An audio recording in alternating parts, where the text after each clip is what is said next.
Bonsoir à tous, à suivre sur Public Sénat, une nouvelle édition spéciale consacrée bien sûr aux suites des élections régionales, les allers-retours entre Matignon et l'Elysée, le remaniement qui se profile. On apprend que Xavier Darcos serait évincé, le cap maintenu ou un changement de politique, et à gauche la nouvelle donne, le poids retrouvé du Front National. Nous reprenons tout dans le détail avec l'analyse de Jean-Marie Colombani et nos invités pour débattre. D'abord, le film de cette journée, lundi 22 mars.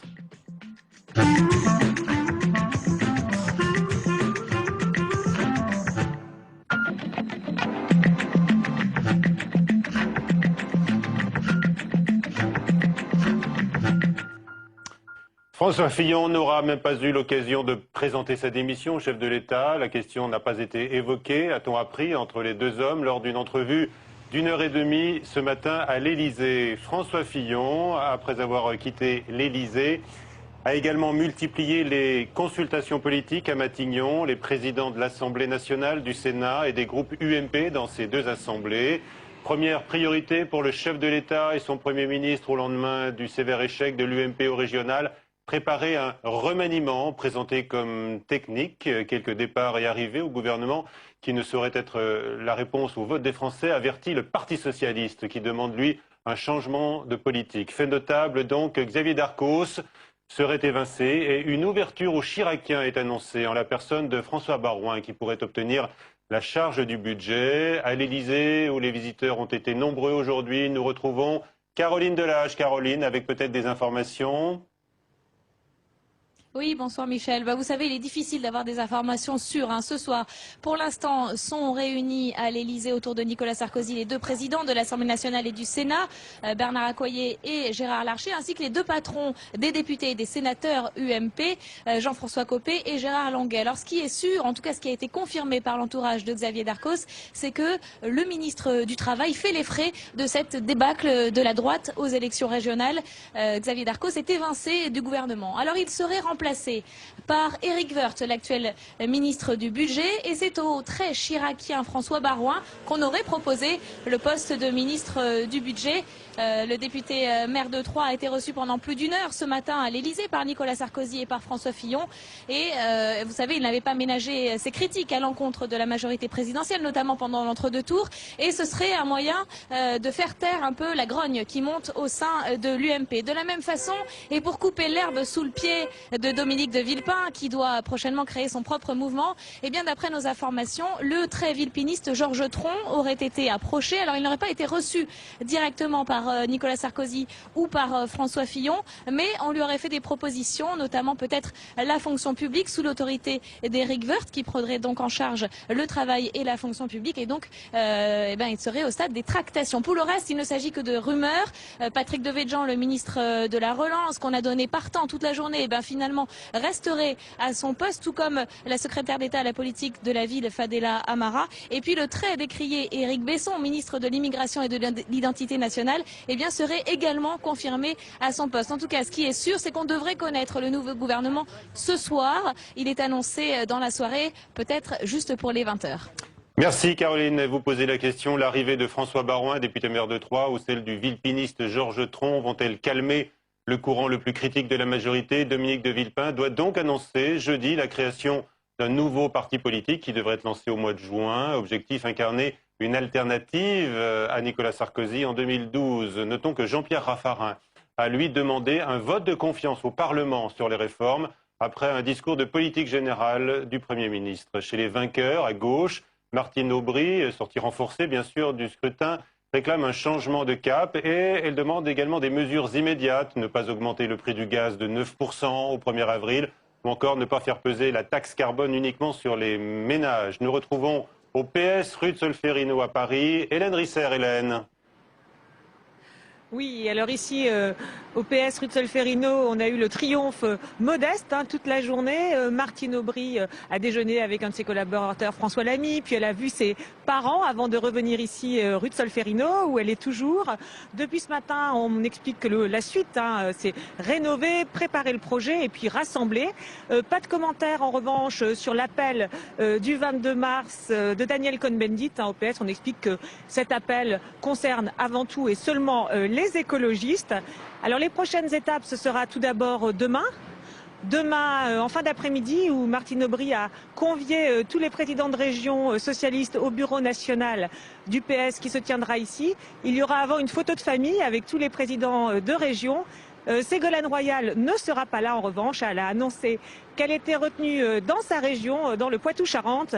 Une absence que Martine Aubry a minimisée, en expliquant que Ségolène Royal avait une place à part dans le parti. Et puis samedi, prochaine étape aussi, ce sera le Conseil national du Parti socialiste, où là on commencera à débattre de la suite. Donc question de rassemblement, primaire ouverte ou pas au sein du parti. Certains, comme Arnaud Montebourg, militent pour des primaires ouvertes à toute la gauche. Martine Aubry, elle, en revanche, n'est pas tellement sur cette ligne. Elle préférerait des primaires ne regroupant que les socialistes et les radicaux de gauche, mais que chacun concourt séparément pour le premier tour. Voilà ce qu'on pouvait dire aujourd'hui sur cette journée assez tranquille au Parti socialiste. Très bien. En attendant donc la venue demain des présidents de régions socialistes, pas tous, hein, on l'a entendu, Ségolène Royal est déjà déclarée absente. Question du nouvelobs.com, notre partenaire du 18h, Martine Aubry. Serait-elle une bonne candidate de la gauche en 2012? Voici les réponses. Non, 56%. Oui, 36% seulement. Il y a pas mal de votants et ce sont les internautes du Nouvel Obs qui se prononcent. Donc, hein. Question, la gauche solidaire qui s'est retrouvée pour les régionales restera-t-elle unie en vue de 2012? Eh bien, nous poserons notamment la question dans quelques instants à la première de nos invités. Elisabeth Guigou, bonsoir. Merci d'être avec nous. Chaque composante devra bien sûr surmonter ses propres divisions. C'est vrai pour le PS, vrai également pour les écologistes. Réplique plutôt sèche aujourd'hui de Cécile Duflot à Daniel Cohn-Bendit au sujet de son appel du 22 mars pour la création d'une coopérative politique. Personne n'a la science infuse, a répondu aujourd'hui la secrétaire nationale des Verts, Marie Brémaud. Résolument tourné vers l'avenir, Daniel Cohn-Bendit lance aujourd'hui un appel à tous les militants écologistes pour construire une coopérative politique verte, capable de rivaliser avec les autres grands partis. Aux européennes, c'était plus de 18 000 personnes qui ont signé notre appel, donc des milliers de militants qui justement n'ont pas d'espace pour s'organiser, pour être dedans. Et je crois que c'est ça, nous voulons récupérer maintenant que tous les militants se prennent en charge et prennent l'écologie politique en charge. Une nouvelle organisation ouverte à toutes les mouvances écolos, afin notamment de rééquilibrer les forces au sein d'Europe Écologie. C'est donc ce que propose l'eurodéputé.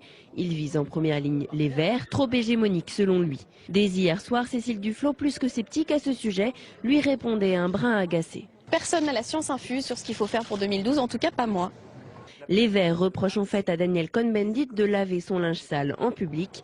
Oui aux discussions, mais en interne. On doit améliorer les idées. On est en train de créer une fondation d'écologie politique. Nous sommes en train de fédérer les élus écolos dans une structure. On va continuer tout ce travail-là, tous ensemble, bien évidemment. Et ça ne se fera pas du jour au lendemain et en lançant des appels à Paris. Ça se fera vraiment avec le travail sur le terrain auprès des gens. Un travail d'unification en vue de 2012, car derrière ces querelles internes se profile la stratégie à adopter pour l'élection présidentielle. Quel candidat, quel mode de désignation? Avec ces questions, Europe Écologie semble déjà jouer dans la cour des grands. Et bien sûr, le Front National, de son côté, exprime à nouveau sa satisfaction au lendemain d'un scrutin qui lui a été très favorable avec des scores supérieurs à 20%, vous le savez, notamment pour Jean-Marie et Marine Le Pen. Séquence décodage tout de suite avec Jean-Marie Colombani.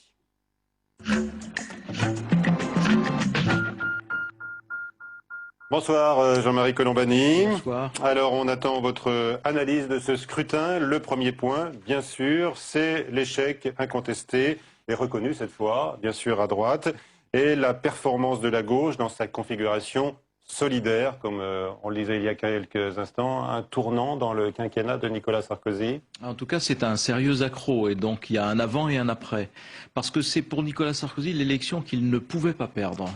Il ne pouvait pas la perdre dans son esprit parce que la droite avait déjà beaucoup perdu en 2004 et que donc il pensait au moins récupérer une, deux, voire trois régions par rapport à, rappelez-vous, les déclarations qui étaient faites il y a quelques semaines ou quelques mois, ça allait dans ce sens. Et dans le schéma de Nicolas Sarkozy, c'est-à-dire 3 ans pour réformer, 1 an pour évaluer les réformes, donc les corriger, et puis 1 an de campagne, les 3 ans, nous y sommes. Et au bout de ces 3 ans, il y a bel et bien une défaite, et surtout un rapport de force qui, par rapport à 2004, s'est creusé.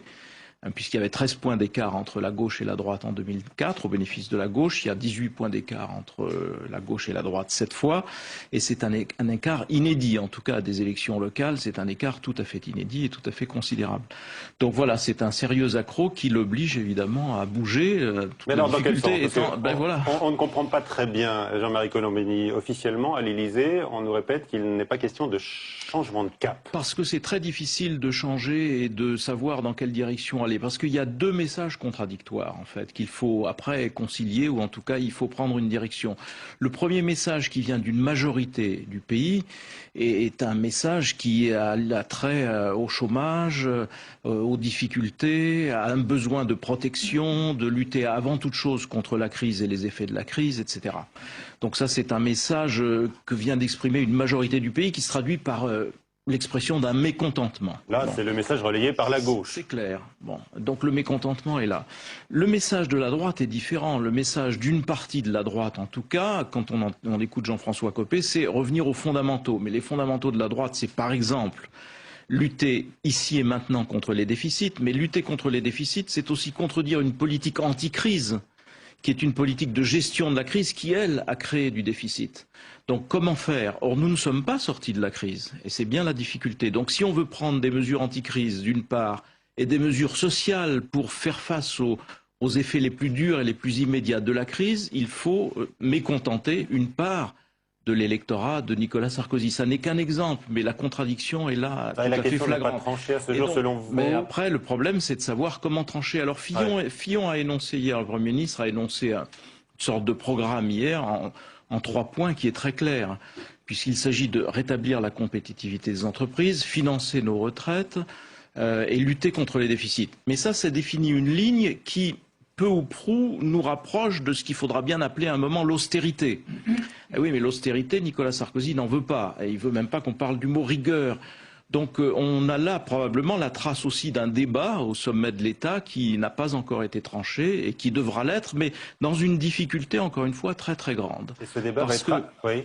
Ben oui, parce que c'est difficile de contenter en effet deux positions apparemment aussi éloignées. Oui, hostile, hein, et on s'aperçoit presque hostile en tous les cas. Et honnêtement, la conciliation sera très difficile à opérer. En tous les cas, on le voit par rapport à François Fillon, notamment, Nicolas Sarkozy, dans les sondages et dans des déclarations politiques de plus en plus nombreuses à droite d'ailleurs, n'est plus forcément présenté comme le candidat naturel de la droite en 2012, même dans sa position de président sortant. Ça c'est normal, quand on est le nez sur une situation de cette nature, avec des résultats tels qu'ils sont, les spéculations vont bon train. Simplement, si vous voulez, après 2004, victoire de la gauche, il y a 2007, victoire de la droite. Donc il faut être bon. Et puis là, ça a été quand même, les présidents de région ont quand même beaucoup porté le succès de la gauche. Ce ne sont pas n'importe quel président de région, ce sont des gens dont le bilan a été malgré tout avalisé.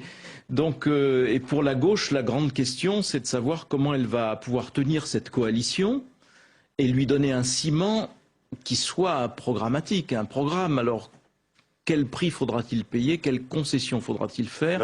Est-ce que ça ne va pas retentir après sur l'état d'esprit de celles et ceux qui votent socialistes, etc. C'est compliqué. Et puis, il y a la vie interne du PS aussi qui va reprendre ses droits et qui va aussi peser sur tout cela. Donc, 2 ans, c'est long. C'est à la fois court pour bâtir une vraie alternative de gouvernement, puisque maintenant on passe du local au national. En même temps, c'est long parce que pour tenir tout cet attelage ensemble, avec des écologistes qui sont en général assez difficiles à maîtriser, et ça c'est leur caractéristique, ce n'est pas évident. Et en tous les cas, Martine Aubry a gagné ses galons de présidentiable. Elle est en situation, de transformer sa position aujourd'hui en situation de candidate. Voilà, mais en même temps, être en situation aujourd'hui, ça ne veut pas dire qu'elle gagnera les primaires, même si elle est aujourd'hui incontestablement la mieux placée. Un mot sur les Verts, vous les évoquez, remuants. Eux, ils sont confrontés également à l'activisme de Daniel Cohn-Bendit. Oui, mais en même temps, c'est un activisme positif, parce que Cohn-Bendit leur a beaucoup apporté.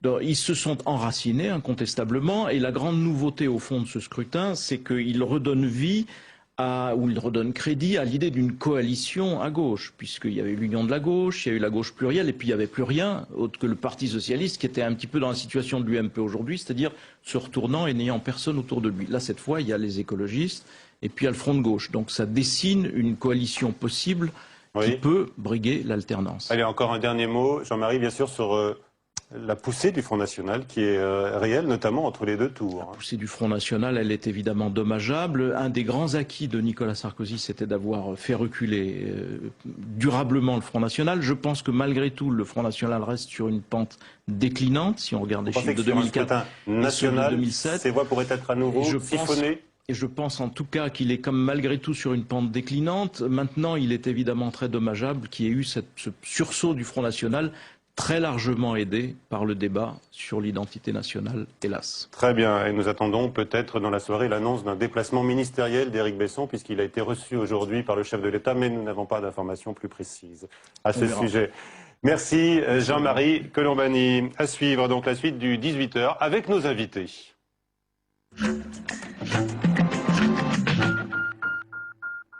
Nos invités, donc, Elisabeth Guigou, députée socialiste de Seine-Saint-Denis. Bonsoir à nouveau. Philippe Dominati, sénateur UMP de Paris. Et Marianne Monchamp, députée UMP du Val-de-Marne. Une voix critique dans le parti de la majorité présidentielle que nous avons sollicité, bien sûr, mais nous avons eu aujourd'hui plusieurs désistements parmi les défenseurs de la ligne officielle, oserais-je dire. Hein, mais vous êtes là pour débattre entre vous. Donc, d'abord, évoquons ce que l'on évoquait il y a un instant avec Jean-Marie Colombani, la question fondamentale sur la suite des réformes. Qu'est-ce que vous préconisez, Elisabeth Guigou? Moi, je crois d'abord qu'il est absolument impossible que le président de la République ne tire pas des conséquences de ce qui vient de se passer. Ce qui m'a frappé dans le discours du Premier ministre l'autre soir, c'est qu'il a admis la défaite, ça c'est bien, mais en même temps, il a donné le sentiment que tout allait continuer comme avant. Et ça, ce n'est pas possible. Parce que ce qui a été sanctionné dans cette élection par les Françaises et les Français, durement sanctionné, ça s'apparente quand même à une déroute. Hein, accro, enfin déroute pour moi. Et c'est une double sanction qui touche le président de la République personnellement. C'est une sanction parce que l'écart avec la gauche est énorme. 18 points, la gauche fait 54% maintenant. C'est nettement majoritaire dans le pays. Et puis aussi parce que le Front National a été renforcé par cette élection-là. On verra si c'est durable ou pas. Donc le président de la République, il est atteint parce que c'est à la fois sa façon de gouverner qui est critiquée, c'est bien entendu le cap, enfin l'orientation donnée à ces réformes, et d'autre part la stratégie politique qu'il a mise en œuvre. Et donc sur tout ça, il faut qu'il y ait des changements. Alors moi, ce que je demande, et ce que les socialistes demandent, car il faut naturellement des réformes. Mais dans les réformes qui sont proposées par le gouvernement, d'abord je considère qu'il y en a qui sont inutiles au sens où elles ne font que mettre du désordre. Je pense par exemple à la réforme de la procédure pénale, qui va supprimer les juges d'instruction au profit d'un parquet qui est dépendant du pouvoir politique, alors que la commission Outreau, à l'unanimité, droite et gauche confondues, avait préconisé autre chose qui était beaucoup moins perturbant et beaucoup plus efficace. Deuxièmement, je pense à la réforme de l'organisation territoriale, qui n'était faite que pour elle a déjà été votée, empêcher... Oui, non, attendez. Il y a un texte qui a été voté. Nous en avons 5 autres. Enfin, 2 ont été votés au Sénat, 1 à l'Assemblée, et nous en avons encore 4 au Sénat et 5 à l'Assemblée qui doivent passer. Donc on est loin, et en tout cas, le conseiller territorial, c'est encore pas... Bon.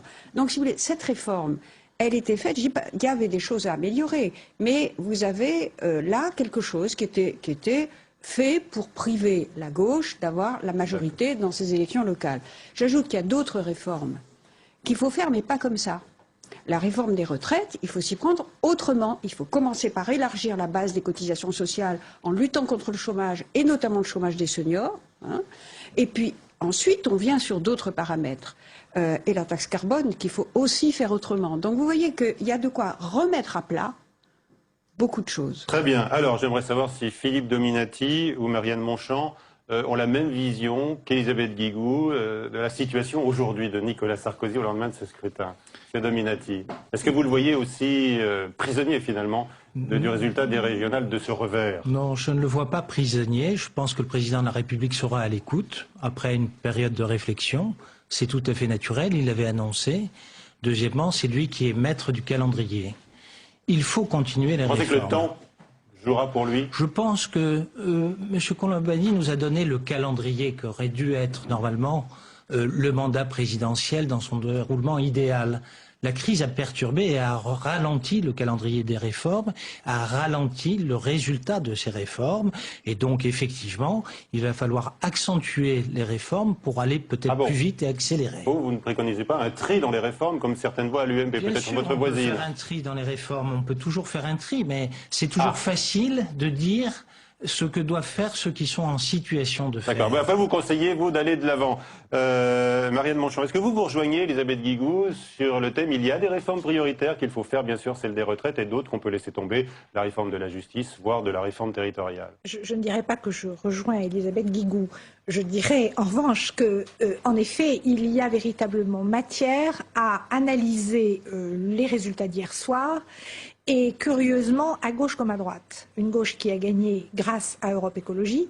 On va en parler dans un instant. Alors on est sur les réformes engagées par l'Élysée. Une droite affaiblie par une abstention absolument considérable qu'il faut comprendre. Alors en effet, sur la question des réformes, je pense qu'il y a des priorités qu'il faut fixer et un cap qui doit être modifié. Est-ce que vous tenez les mêmes priorités? Et je vais pas tout à fait les mêmes. Je vais vous dire lesquelles.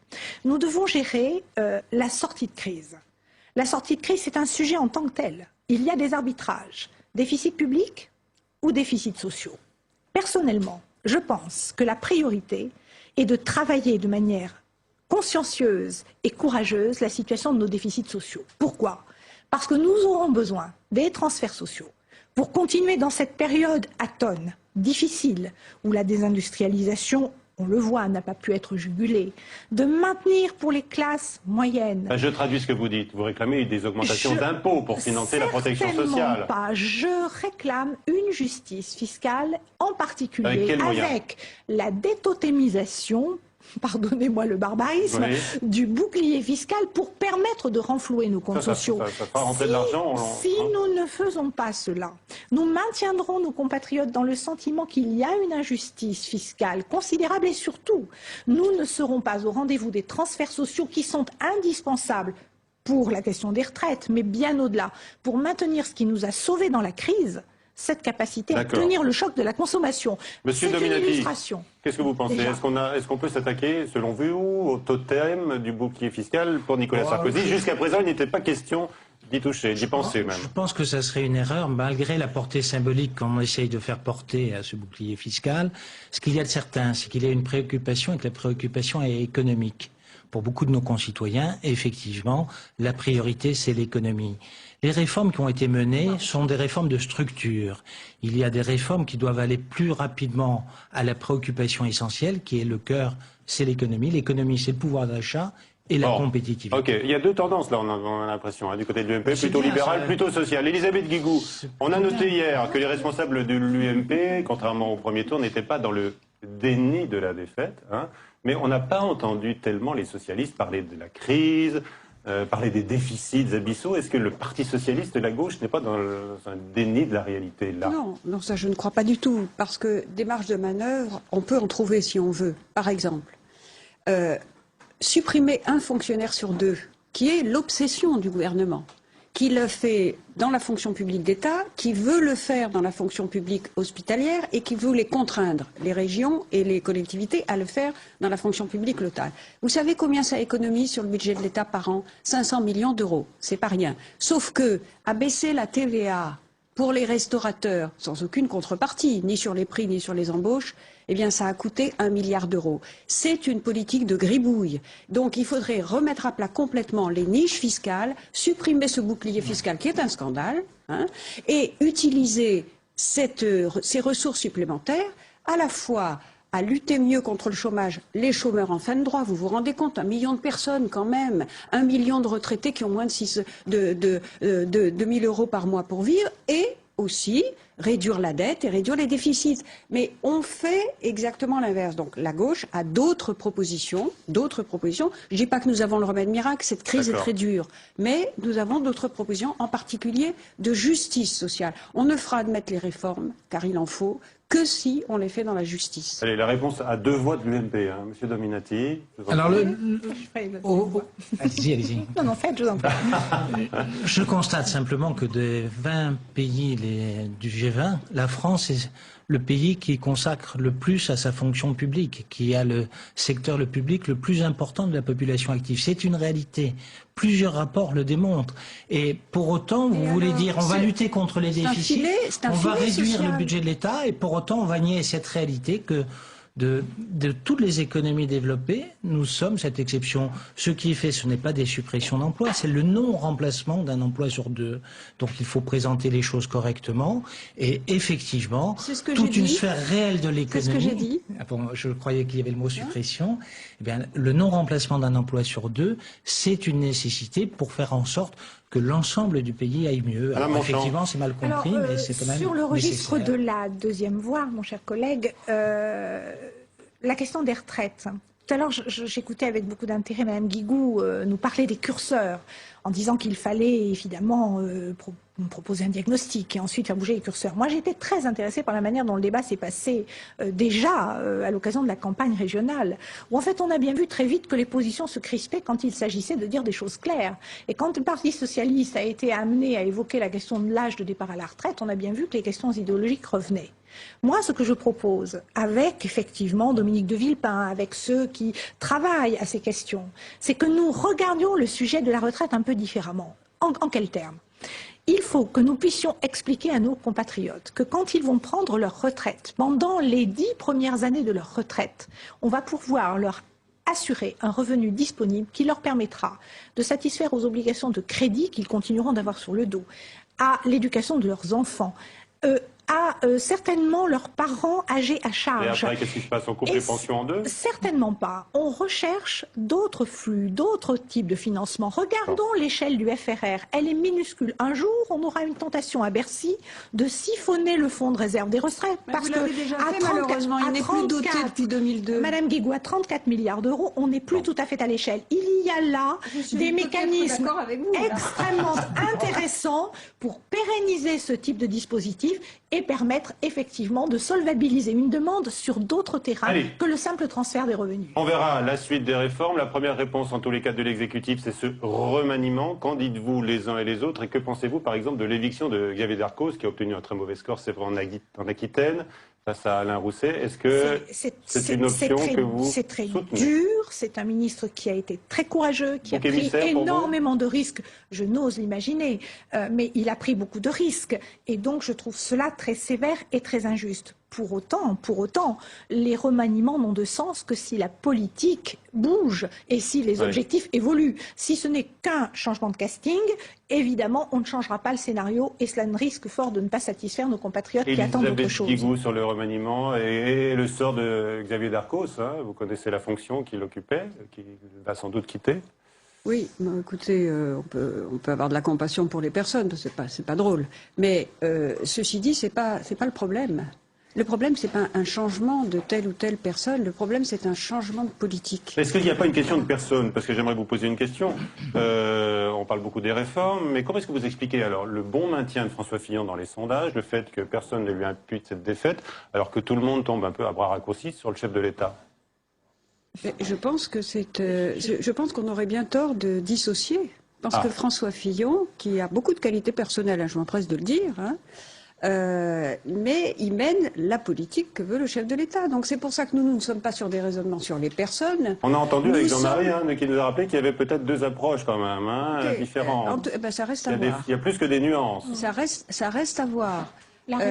Ça reste à voir. Et nous, ce que nous demandons, en tout cas, il y a une politique dont on voit les résultats sur celles et ceux qui sont malheureusement les plus fragiles. Et là, je pense qu'il y a certainement un problème de cohérence au sein même de l'exécutif. Ça apparaît très clairement. Ceci dit, quand le président de la République dit quelque chose, c'est ça qui se fait. Alors, un problème de cohérence dans l'exécutif. Philippe Dominati, vous voulez que vous, la majorité, soit plus pluraliste. Est-ce que ça veut dire que Nicolas Sarkozy doit cesser de prendre absolument toutes les décisions, notamment dans le parti? Non, je pense que le pluralisme, c'est une nécessité à notre époque, dans la société contemporaine, et qu'effectivement, on peut avoir des interprétations différentes du scrutin.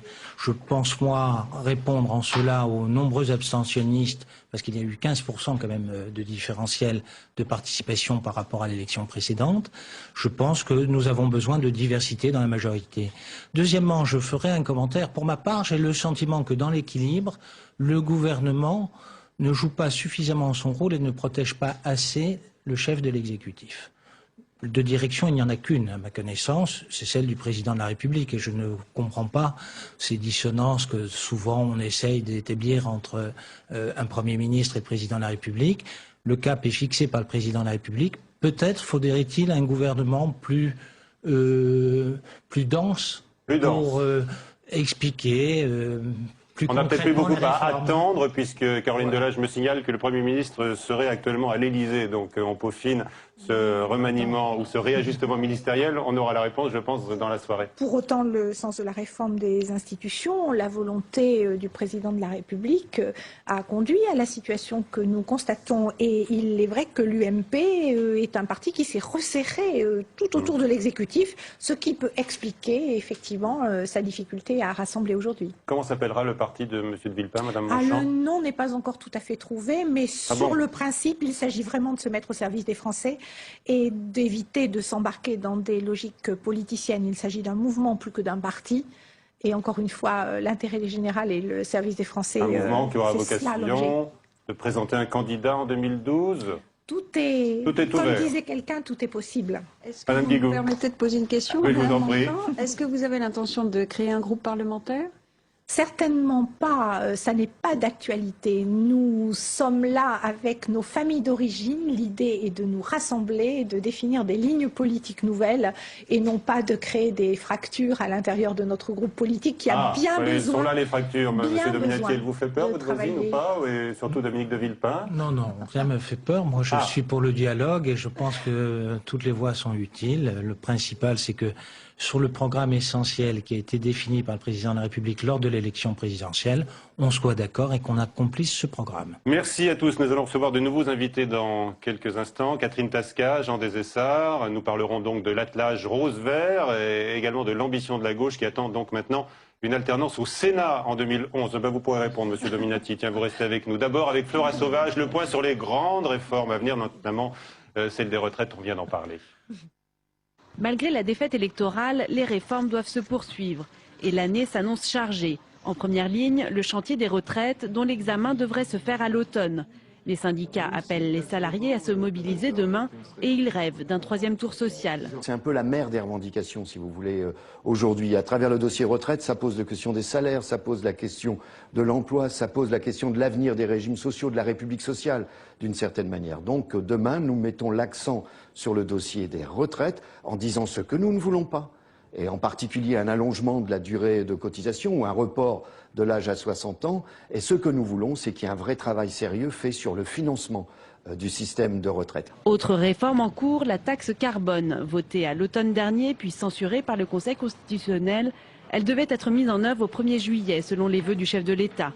Mais elle est très critiquée, y compris dans les rangs de la majorité. La taxe carbone, qui a été l'objet de nombreux débats dans notre majorité, ça n'a de sens que si c'est à l'échelle européenne. On ne peut pas le faire, nous, en France, avant les autres. Pour ce qui me concerne, je pense que ça ne peut pas être une priorité si ça n'est pas au niveau européen. Comme la taxe carbone, l'avenir de la réforme territoriale semble incertain. Cette réforme consiste à créer des conseillers territoriaux pour remplacer les conseillers généraux et régionaux. Les parlementaires socialistes ont demandé ce matin le retrait de cette réforme qui doit être examinée en mai par les députés.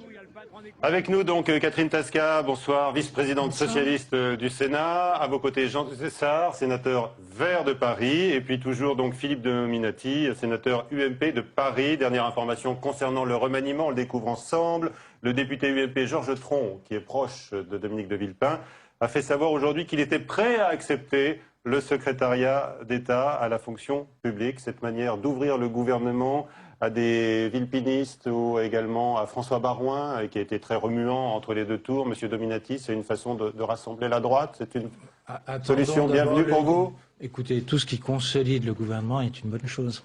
Bien, mais vous avez entendu, hein, ça ne va pas forcément calmer les ambitions programmatiques ou personnelles de l'ancien Premier ministre Dominique de Villepin, comme le rappelait votre voisine il y a un instant. C'est un autre débat. Est-ce que d'après vous, le remaniement, ce qui est annoncé, est une première réponse à ce revers électoral pour Nicolas Sarkozy, Catherine Tasca? Tant qu'on ne connaîtra pas toute la palette de ce remaniement, je ne vois pas comment on peut avoir un point de vue là-dessus. Que ce soit un geste de mouvement, c'est évident. Après l'échec tout à fait manifeste, mais encore une fois, il faut voir qui va composer ce gouvernement. Très bien, Nathan, donc on devrait le connaître a priori ce soir puisque le Premier ministre est à l'Élysée. Jean de Zessar, on n'a pas encore entendu les écologistes sur ce plateau depuis le début de cette émission. Qu'est-ce que vous réclamez, vous, au gouvernement, au lendemain de ce scrutin? On va reprendre le débat sur les réformes. Eh bien, qu'il arrête les réformes. Toutes. Qu'il arrête les réformes qui ont conduit au mécontentement. C'est-à-dire, on ne fait plus de réforme des retraites? Ah ben non. Enfin... En tout cas, pas. Je vous rappelle que vous êtes allié dans ce scrutin avec les socialistes, représentés par Catherine Tasca. Le PS défend une réforme des retraites, au moins. Hein. Alors, je ne sais pas si vous avez observé, monsieur, mais nous sommes au premier tour. Nous avons présenté des listes différentes. Donc, on a des projets politiques différents. Et donc, à un moment donné, nous savons nous allier avec des partenaires dans des bonnes conditions pour bien gérer, mais avec notre diversité. Bon, donc là, on n'est pas d'accord sur tout. Ah ben dites donc, là, c'est une divergence fondamentale quand même. Sur les retraites, vous dites qu'on n'y touche pas? Je ne crois pas qu'on soit pour je ne sais pas sur le nombre d'années. Je ne sais pas si le Parti socialiste veut changer les choses. Non, je ne les ai pas entendus tous le dire. En tout cas, il y aura... clarification, Madame Tasca. Non, mais nous sommes dans une perspective de réforme sur...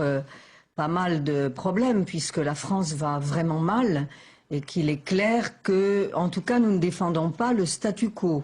Maintenant, nous avons fait le choix, en effet, de nous allier, de travailler ensemble et sur les questions les plus graves, comme celle des retraites, nous avons à travailler ensemble pour apporter des solutions. Je crois que ce que on demande de toutes parts à Nicolas Sarkozy, ça n'est pas qu'il renonce à réformer totalement, mais c'est sûrement qu'il change totalement de méthode et aussi de principe dans ces réformes. Je pense à une autre réforme qui nous préoccupe beaucoup, celle des collectivités territoriales. Nous n'avons jamais dit qu'il fallait... Là, vous serez d'accord tous les deux pour demander l'arrêt de la réforme. Bien sûr. Mais je dirais même plus, excuse-moi Catherine, je n'ai entendu aucun responsable de droite dire qu'ils ont perdu à cause du mode de scrutin. Si pourquoi changer le mode de scrutin? Personne ne l'a remis en cause. Donc, nous, on ne l'a évidemment pas remis en cause, mais personne ne l'a remis en cause à droite. Et vous voulez changer le mode de scrutin dans quelques années? Monsieur Dominati, quelle est votre position là-dessus? Car il y a de fortes divisions. Si vous voulez, on peut parler du mode de scrutin. Je ne pense pas que ça soit le plus intéressant dans ce débat, mais on peut en parler. Moi, ce que je constate d'abord sur les réformes, c'est qu'effectivement, certains veulent des réformes, mais on ne sait pas lesquelles. Et en réalité, moi, j'aimerais savoir quelle réforme a eu l'approbation de l'opposition, quelle qu'elle soit, depuis des années que l'on fait des réformes? Aucune. En réalité, on est théoriquement pour des réformes. Et puis au moins, vous, monsieur de Cessar, vous avez la franchise de dire qu'il fallait tout arrêter et faire... Hein? Sur les retraites, pas sur la taxe carbone. Vous avez dit non, on arrête les réformes. Vous n'avez pas dit la réforme. Vous avez dit on arrête les réformes. Vous êtes pour l'immobilisme... La taxe carbone, c'est une de ces réformes. Je dirais, c'est au moins... La fausse taxe carbone de Sarkozy. Je constate que, dites-moi, une seule réforme qui, à vos yeux, paraisse nécessaire. Moi, je considère qu'effectivement, un certain nombre de réformes sont très importantes pour ce pays. On ne parle pas de réformes mineures. On parle effectivement de l'organisation territoriale. Cela fait des décennies qu'on en parle. Des rapports de gauche comme de droite ont expliqué que l'empilement des structures des collectivités territoriales était un problème. Aucun président n'a pu résoudre jusqu'à présent cette réforme. Évidemment, elle est compliquée. Alors, parler du mode de scrutin, c'est prendre, je dirais, le dernier problème. Non, il y avait l'urgence, il fallait harmoniser. C'est pas ce qu'on a fait. On n'a pas parlé du mode de scrutin, justement. On a fixé une date. Mais je pense pas que ça soit là-dessus que les Français se soient exprimés. Parler de la réforme des retraites, cela fait aussi des décennies qu'on en parle. Je veux dire, il y a eu des alternances politiques. Vous avez déjà fait des réformes. Non, mais il y a eu des alternances politiques dans ce pays. Personne n'a voulu attaquer ce problème. Alors évidemment, ce sont des réformes extrêmement lourdes qu'il va falloir faire. Ce n'est pas agréable, mais en tout cas, c'est de la responsabilité de l'exécutif. Alors effectivement, on va essayer de mieux les expliquer. C'est pas le principe de la réforme que nous récusons, c'est la façon dont elles sont engagées par le président de la République et par sa majorité, parce que nous sommes en désaccord sur le fond. Je reviens à cette réforme des collectivités territoriales. D'abord, pourquoi est-ce que nous en faisons un thème important de débat à l'égard de Nicolas Sarkozy? C'est que c'est un enjeu démocratique formidable. Et nous défendons... Parce que vous détenez aussi les collectivités territoriales aujourd'hui. Non, parce que nous défendons la démocratie locale. Et que nous pensons que la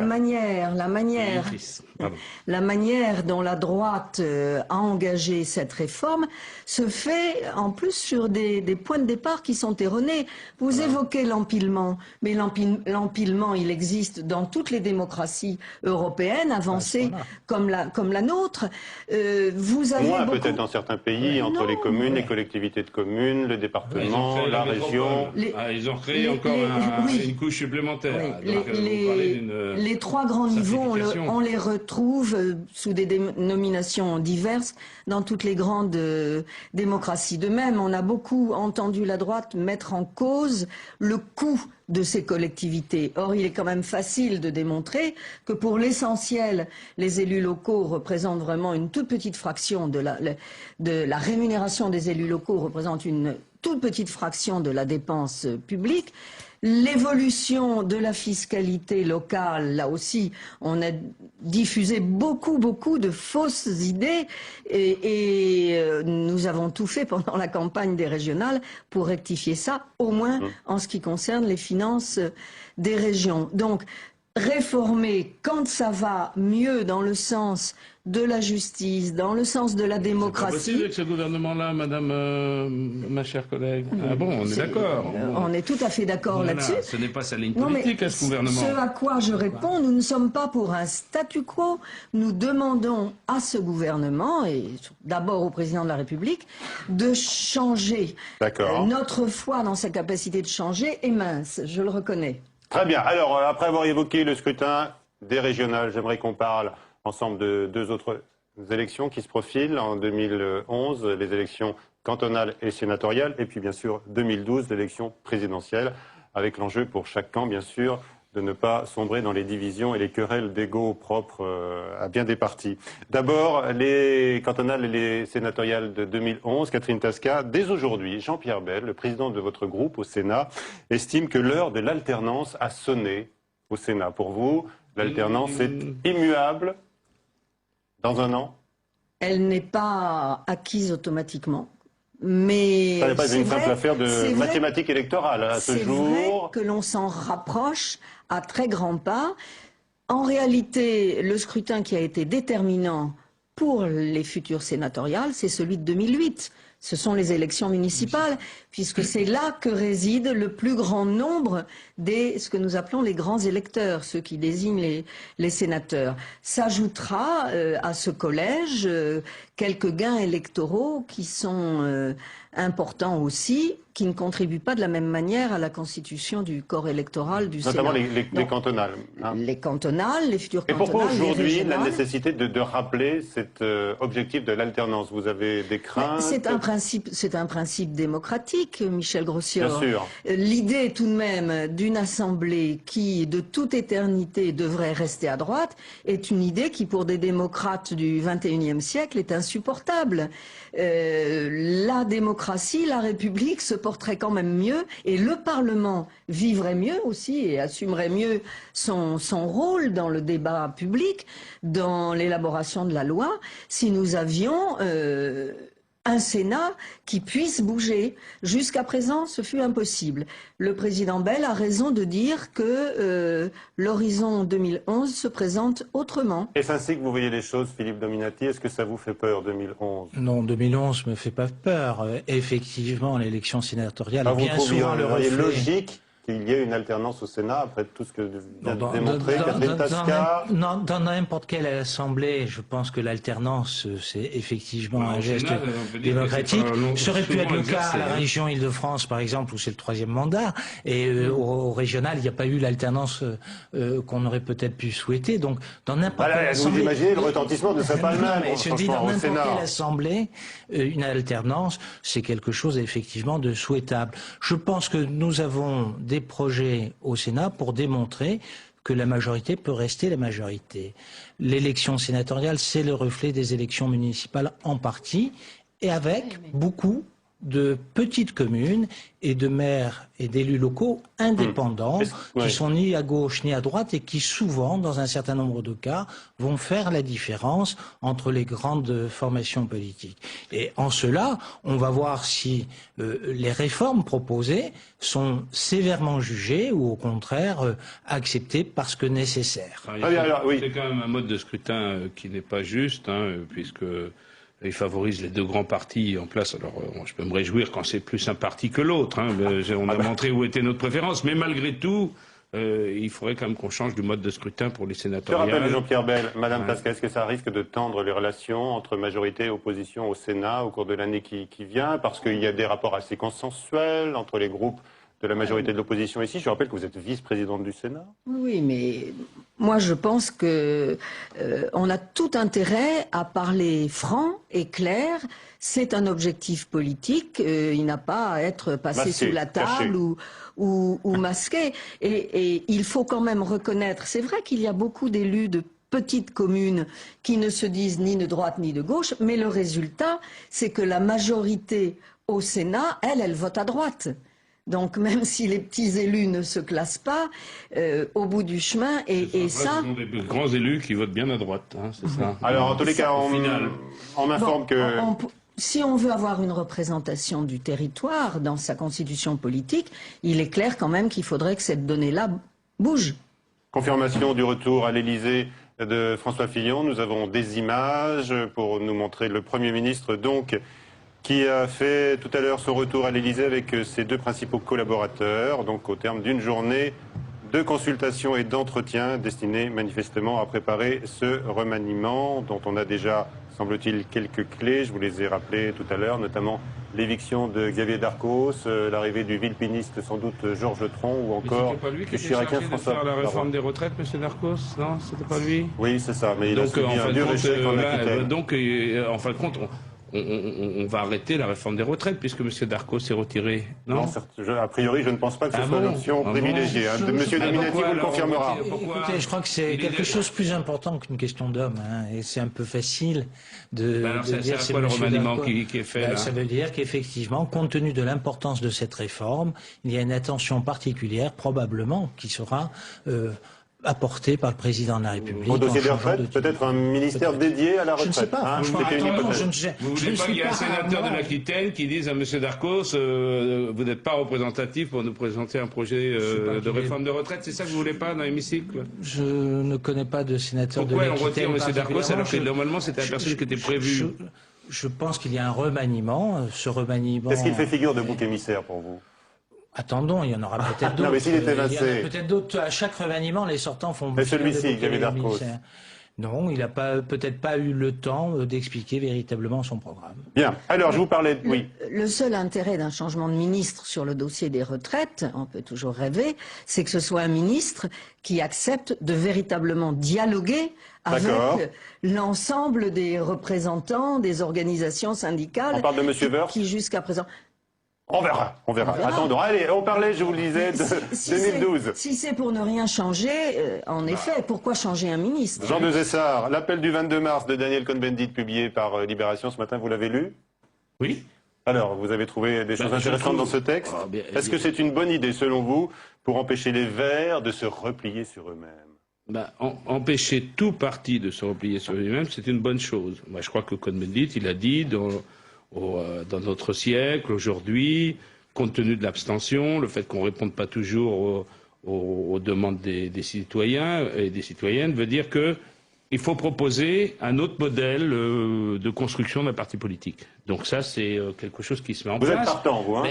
Oui, je suis partant. Parce que, mais je pense qu'il y a des tensions avec les Verts, vous l'avez vu. C'est normal qu'il y ait une tension, puisque il y a ceux qui disent, bon, ben, est-ce qu'on ne va pas perdre aussi cette forme d'organisation, on est habitué, puis il y a le saut dans l'inconnu d'une nouvelle organisation, donc c'est normal. D'accord. Est-ce que vous approuvez également Daniel Cohn-Bendit quand il dit que cette coopérative politique, hein, c'est comme ça qu'il appelle son mouvement, Europe Écologie, doit s'ouvrir à peu près tout le monde, quoi, les communistes, bien sûr les socialistes, les centristes, est-ce que vous êtes pour l'entrée des centristes dans le mouvement vert écologiste? Je crois qu'il dit aussi dans son texte que s'ils viennent du communiste, des socialistes, s'ils viennent des centristes, il n'y aura pas la double appartenance. Je crois qu'il dit dans son texte, au bout d'un moment, il faudra choisir. C'est-à-dire qu'ils viennent d'autres partis, d'autres courants de pensée, mais ils souhaitent à un moment donné un engagement pour, disons, les idées écologistes. Je pense que la proposition de Daniel Cohn-Bendit prouve qu'il sent bien la nécessité d'une rénovation qui est présente dans toutes les formations de la gauche. Je crois que c'est une obligation, l'obligation de mouvement. Alors maintenant... Monsieur Dominati la réclame également, la réforme, pour l'UMP. Il veut un parti plus pluraliste, plus ouvert. Alors, tout le monde réclame ici des réformes de parti. Est-ce que c'est le mouvement tel qu'il le décrit qui apportera la réponse? Je ne sais pas, d'autant que les exemples de partis uniques très rassembleurs n'ont pas été probantes dans les dernières années. Donc il faut regarder ça de près. Un mot, tous les deux, est-ce que vous estimez que les Verts doivent présenter un candidat aux primaires ouvertes? Socialiste, Jean Desessard, oui, non? Moi, je serais plutôt sur cette position aujourd'hui. Comment? Je serais plutôt sur la position de présenter un candidat vert ou Europe Écologie, mais représentant l'écologie ou à la présidentielle. Est-ce que vous redoutez la phase qui s'ouvre pour le Parti Socialiste aujourd'hui? Non, laissons du temps au temps, un peu de temps, pas trop. Mais je pense que cette idée des primaires, elle a besoin d'être orchestrée maintenant, hein, parce que on n'a pas dit grand-chose sur la manière dont elle serait menée. Je le répète quand même, toutes les formations de gauche sont conscientes, je crois, aujourd'hui de la nécessité d'un renouvellement profond. Oui, Jean Desessard, un mot. Et c'est le principe que Martine Aubry a mis en œuvre pendant toute la conduite de cette campagne des régionales. Il y a quand même une évolution du Parti Socialiste, puisque moi j'étais responsable aux élections très longtemps et je discutais avec le Parti Socialiste. Il est plutôt content, le Parti Socialiste, maintenant qu'on présente des listes au premier tour. C'était pas du tout sa position il y a 5 ou 10 ans, où il voulait absolument qu'on fasse en disant il y a une dynamique du premier tour qui va entraîner.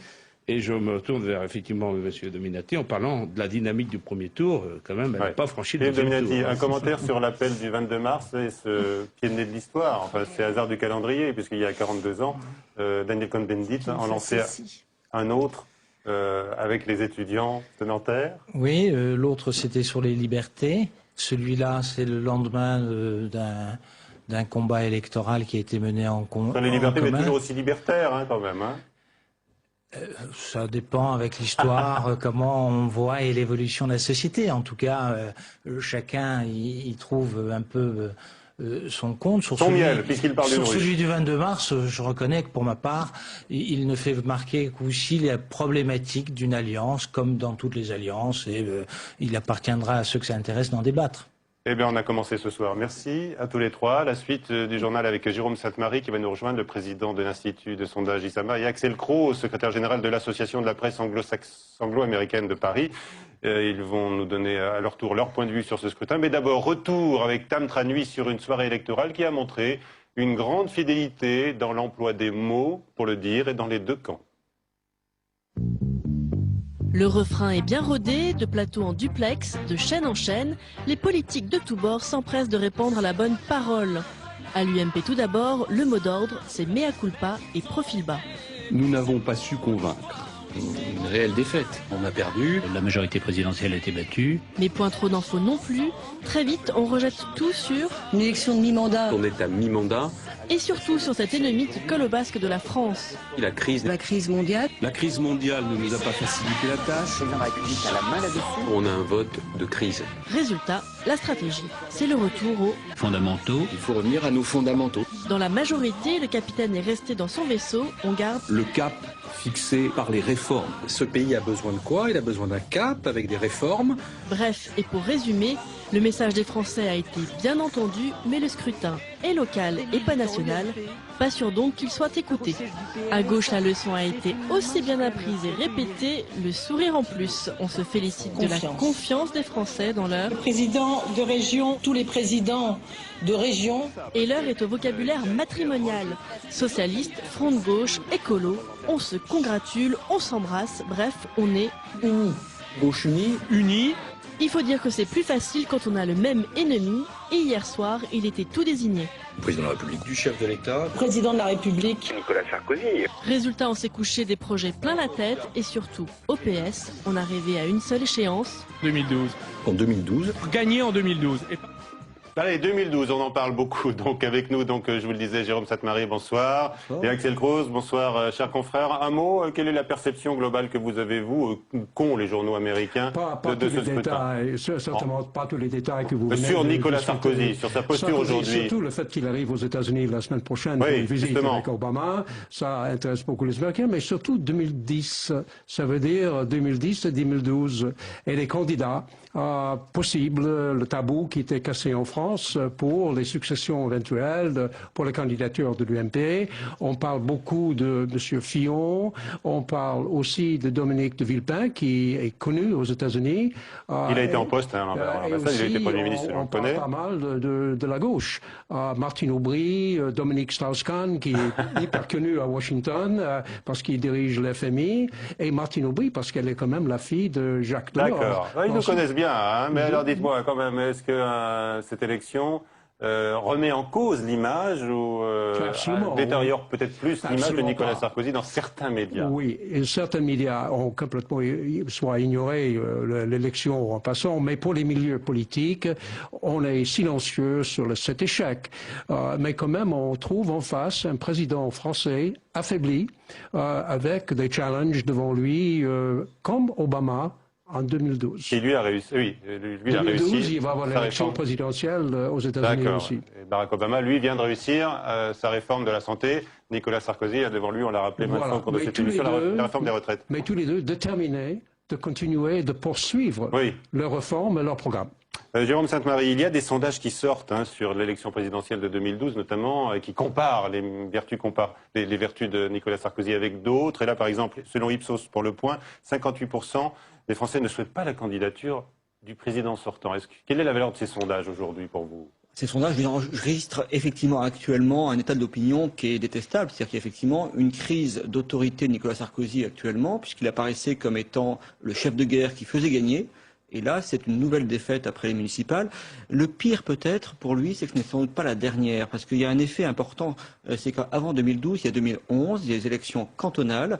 Les élections cantonales, ça signifie, avec le score du Front National, ça signifie qu'il y aura beaucoup de triangulaires, ce qui menace la majorité de l'UMP dans un certain nombre de départements, et ce qui peut même menacer au Sénat l'actuel équilibre des forces. Donc, un an avant la présidentielle, il y aura cette nouvelle défaite, ce qui fait que le cycle des élections intermédiaires n'est pas terminé. Ça pose vraiment évidemment des problèmes. C'est une des raisons, ces élections cantonales dont personne ne parle dans le grand public, de la crise de confiance que l'on perçoit dans les cadres moyens de l'UMP chez les élus.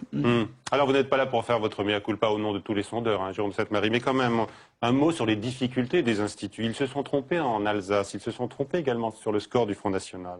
Alors, comment expliquer par exemple qu'en Alsace, 3 sondages annonçaient un coude à coude alors que Philippe Richert a obtenu plus de 46% des voix contre 39% pour son rival socialiste? Je vais répondre à mon propre nom. Allez-y. Très modestement, nous n'avons pas à l'Institut Isama travaillé en Alsace. Nous avons inversement travaillé en région PACA, avec un sondage publié donnant 19% pour le Front National. Il est bien au-dessus, Jean-Marie Le Pen. Oui, mais enfin, certains allaient jusqu'à 13%. Je pense que c'est un manque de courage, très simplement, dans l'établissement des intentions de vote sur le Front National. Pour la région Alsace, c'est un peu différent. Je crois que là-bas, il y a des électeurs écologistes qui ne ressemblent pas du tout aux écologistes au niveau national, qui ne sont pas du tout pris psychologiquement dans le système d'alliance avec le Parti socialiste, ce qui explique que certains confrères aient eu des difficultés à analyser cela.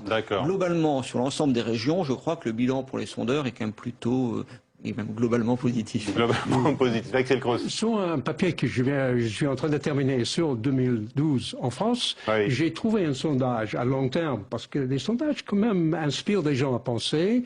La question posée par Le Point, c'était eux qui ont mis M. Fillon en couverture, oui. Il y avait un petit sondage que si M. Fillon se trouve en face de Aubry, Mme Martine Aubry, il serait gagnant. S'il se trouve en face de Ségolène Royal, il serait aussi gagnant. Mais si M. Fillon se trouve en face de Dominique Strauss-Kahn, il perd. Absolument, oui, et c'est intéressant. Il n'y avait pas de mérite comparé dans ce sondage du Point, effectivement, entre François Fillon et Nicolas Sarkozy. Ce genre de sondage va déferler aujourd'hui après ce scrutin des régionales? Ce genre de sondages, sincèrement, sont assez contestables, puisqu'effectivement, François Fillon, apparaissant comme étant moins à droite, à tort ou à raison, que Nicolas Sarkozy, eh bien, il recueille la sympathie des électeurs de gauche, alors même qu'on sait que cette configuration n'aura pas lieu. Moi, je voudrais simplement nuancer un tout petit peu ce qui vient d'être dit sur Dominique Strauss-Kahn. Moi, ce qui me frappe beaucoup, c'est qu'alors que la droite est quand même très minoritaire, la gauche très majoritaire dans le pays, dans ces urnes d'un scrutin intermédiaire, oui. On a des résultats très équilibrés, y compris pour Dominique Strauss-Kahn à la présidentielle. Sincèrement, je serais Dominique Strauss-Kahn à 51 ou à 52% d'intention de vote dans les seconds tours actuellement.